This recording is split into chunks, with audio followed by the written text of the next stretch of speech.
Males, cómo no. Somos más listos de lo que éramos hace 50.000 años, claro. Y caminamos hacia algo cada vez mayor y más grande. Bueno, pues resulta que todo esto es falso. Son las cosas que nunca debimos aprender. A continuación, en redes. Una manera de celebrar parsimoniosamente la primera década de redes es repasando todas aquellas cosas con nuestra audiencia que hemos desaprendido juntos. Me refiero a las cosas que nunca debimos aprender y que tenemos que olvidar. Que estamos programados para morir, que somos más inteligentes de lo que éramos hace 50.000 años, que caminamos hacia algo mejor y cada vez más grande. Son las cosas que nunca debimos aprender y que debemos olvidar.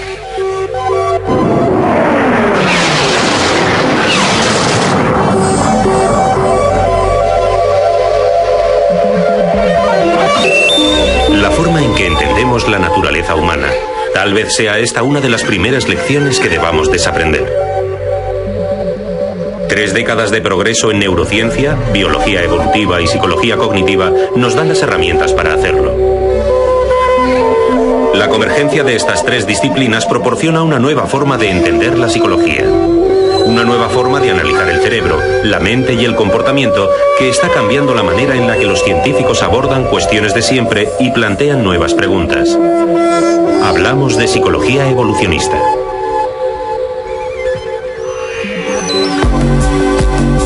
Según este punto de vista, el cerebro es un conjunto de máquinas procesadoras de información que fueron diseñadas por selección natural para solucionar los problemas adaptativos a los que se enfrentaron nuestros ancestros cazadores-recolectores.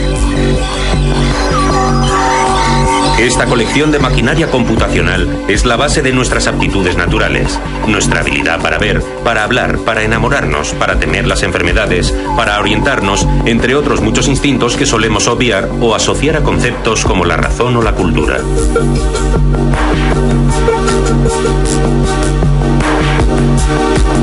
Pero este punto de vista evolucionista en el estudio de la mente humana está en conflicto con las ideas tradicionales.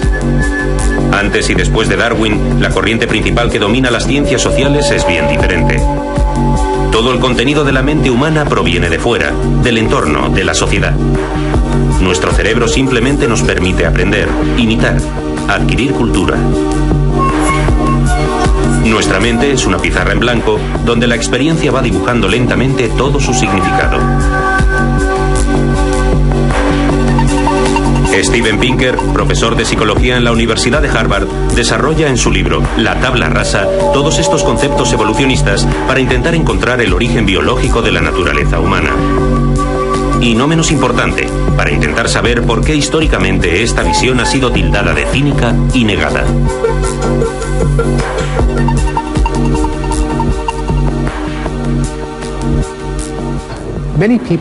A mucha gente le molesta la idea de que la mente humana sea un producto de la evolución, porque esta es una visión cínica que requiere que los humanos sean violentos y competitivos.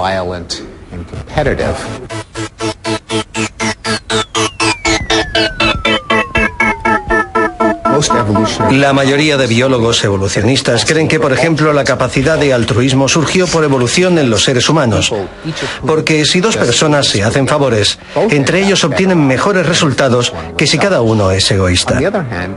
Por tanto, la evolución también puede verse como la fuente del sentido moral y de las tendencias más buenas. La capacidad de amar, la emoción, la simpatía, la gratitud, la lealtad. Todas estas emociones positivas son productos de la evolución junto con el lado negativo de nuestra naturaleza.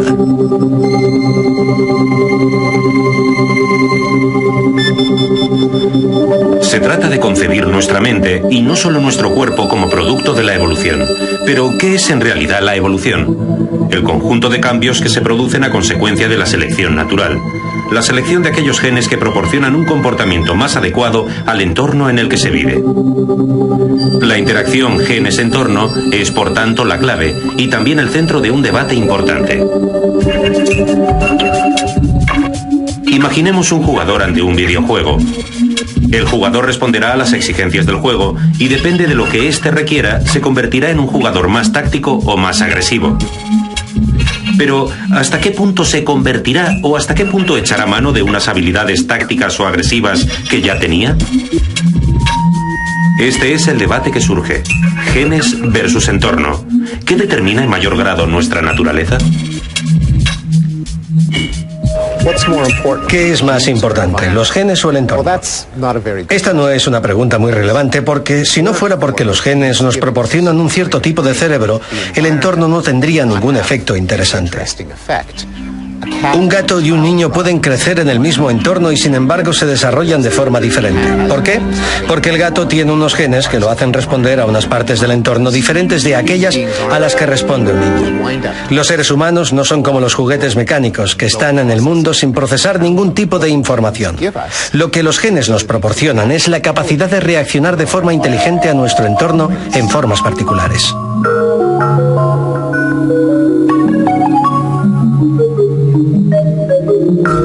Cuando se completó el proyecto Genoma Humano hace 2 años, se descubrió que en el genoma humano había solo unos 30.000 genes. Algunos pensaron que eso no era suficiente para construir un gran cerebro, y demostraba que debemos tener mucho espacio para el libre albedrío.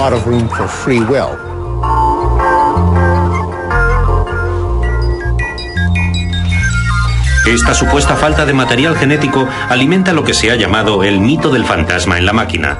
La creencia que las personas estamos habitadas por un alma inmaterial, responsable del libre albedrío y que no puede reducirse al funcionamiento del cerebro. Es una idea muy antigua y enraizada, que está en el trasfondo, por ejemplo, de la polémica por el uso de células madre. Los embriones de los que proceden estas células están ya provistos de alma y por tanto son ya una persona o todavía no. Es la idea de que aparte de las moléculas que nos constituyen hay algo más. Además, 30.000 genes es una cifra semejante a la de otras especies menos complejas.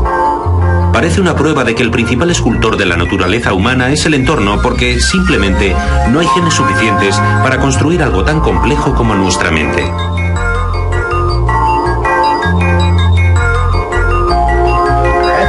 Creo que esta afirmación es una falacia. En primer lugar, hay otros organismos, como el gusano de tierra, que tiene 20.000 genes.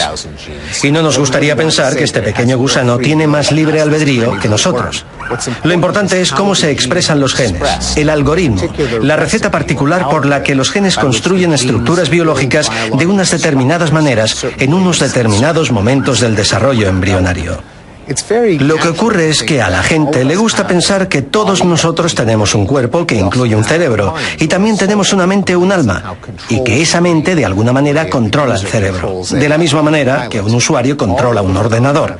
Todos los fenómenos que siempre hemos pensado que correspondían al alma, las emociones, la moralidad, el razonamiento, la percepción, la experiencia, todos consisten en actividades fisiológicas en los tejidos cerebrales, pero la neurociencia demuestra que no se trata de que tengamos un cerebro, sino de que nosotros somos nuestro cerebro.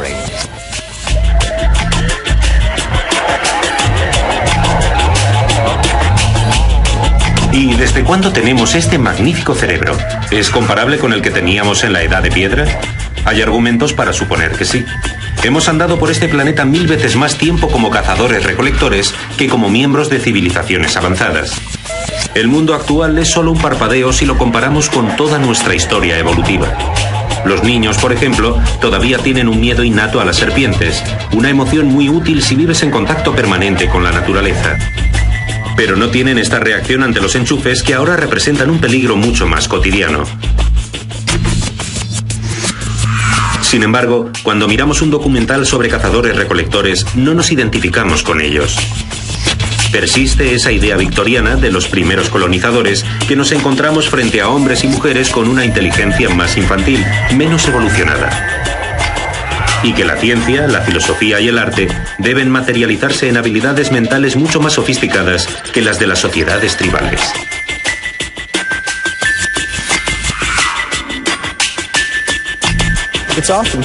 A menudo se piensa que la mente de la gente más primitiva tecnológicamente, como los cazadores-recolectores, o la gente de la edad de piedra, es primaria y simple, como la de un niño.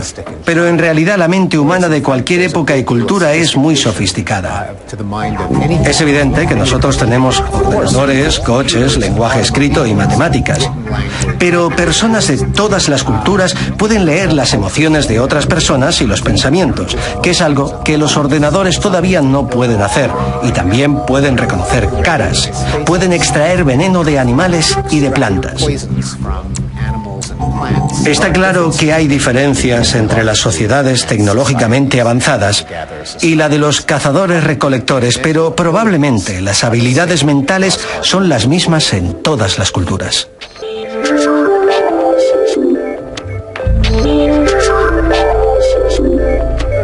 Casi siempre la cultura popular muestra cómo los seres humanos se comportan de unas maneras determinadas y se tiende a creer que las personas adquieren el comportamiento de la cultura. Por ejemplo, en las películas y en la televisión, los hombres son más violentos que las mujeres y a veces se cree que, por esos estereotipos culturales, los hombres y las mujeres tienen un comportamiento diferente.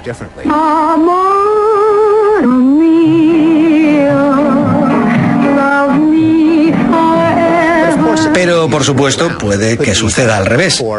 Que para que una película o un programa de televisión sea plausibles, tienen que reflejar la forma en que las personas realmente se comportan. Y la cultura refleja el comportamiento en lugar de causarlo. Un ejemplo de esto es que en la mayoría de programas culturales los pájaros vuelan y los cerdos no lo hacen. Pero esto no quiere decir que los pájaros aprendan a volar a través de la televisión y los cerdos no. La televisión tiene que reflejar la forma en que funciona el mundo. Puesto que los humanos están profundamente influidos por la cultura, es muy tentador pensar que esta está situada en nuestro exterior y que absorbemos el contenido de la mente del exterior. Pero, ¿de dónde procede la cultura?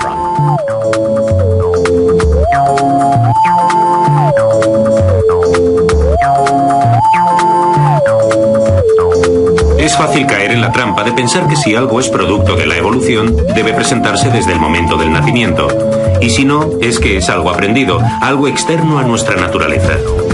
En realidad es absurdo. Las niñas nacen sin pechos y los niños sin barba, pero eso no significa que aprendamos a tener pechos o barba. ¿Por qué iba a ser distinto con las conductas? Al fin y al cabo surgen de programas cerebrales que también pueden madurar en cualquier momento del desarrollo. ¿Es el estereotipo del hombre duro el que hace que los niños aprendan a no llorar? ¿O por el contrario, este estereotipo refleja el desarrollo normal de la conducta masculina? Existe la convicción generalizada de que adquirimos nuestro comportamiento imitando unas pautas que dicta nuestra cultura. Pero, ¿de dónde procede esta cultura?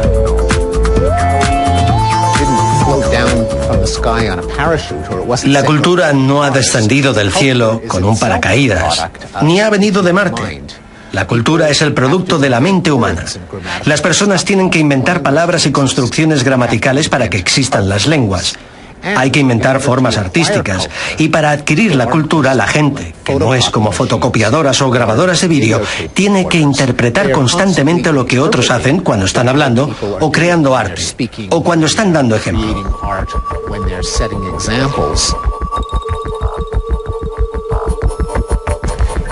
Está claro que parte de la cultura que afecta a las personas se aprende imitando a otras personas. A veces se cree que esto demuestra que la naturaleza humana no existe, que todo se obtiene de la cultura.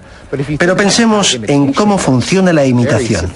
Es un proceso muy sofisticado que requiere una gran cantidad de circuitos innatos en el cerebro para poder funcionar. Para poder imitar hacen falta muchas habilidades cognitivas que permitan leer la mente de otras personas. La imitación requiere la capacidad de imitar, que es algo muy complicado. De forma que la misma cultura requiere unas habilidades muy complejas dentro de la mente para crearla y transmitirla.